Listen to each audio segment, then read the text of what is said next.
or a lump of gold-bearing quartz from that gold mine.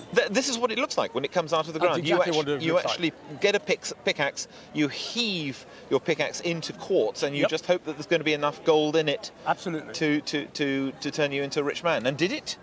Not me, no. Unfortunately not. But apparently it did them. Apparently the mine was worth around about £30 million. And this was when? Back in the late 19th century, around about 1880. This was George Durham Doolet went out with his family. He was a carpenter. And this was found by his son, George Philip. Right. As was this gentleman here. It's, so George Philip is a gentleman. George Philip's sister married my grandfather. Right. Which is where we come into it. Now, you said that this belonged to the same man who took this lump out of Australia. Apparently so. Tell me more about him. At some time during his life, he went to Japan. And he worked with the Japanese government in forming and developing the newspaper business there.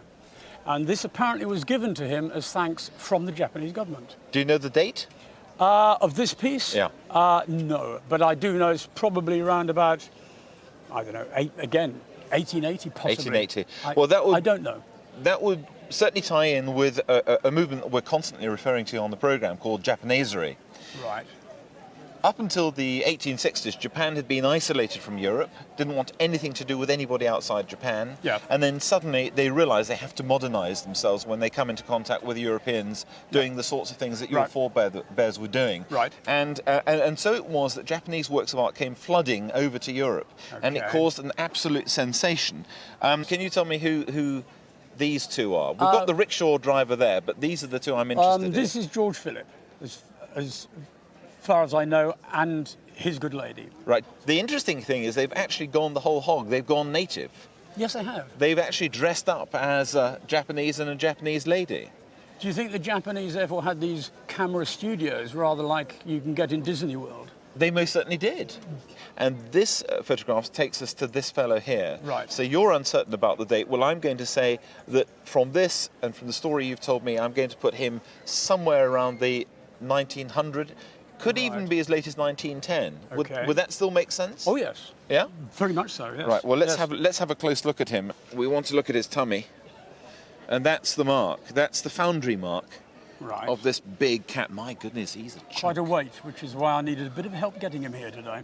The man who made this took real pains to get these beautiful stripes into the tiger. Look at those beautiful bronze stripes all the way. So this is a wonderful patina, but the modelling is so stunning on this, isn't it? You can feel the muscular power of those shoulders. And then the whiskers swept back. I mean, this is a tiger you wouldn't want to get onto the wrong side of. So is the lump of rock of gold worth more than the tiger? Whichever, I prefer him. You prefer the tiger? Yes, most definitely. If you were selling him, you would get somewhere between £1,500 and £2,500 for him. To me, the only value they've got is because they've come down from my ancestors. Yeah, and this... I'd never sell them. And this is when it all started. It is indeed, yeah. Gold. Order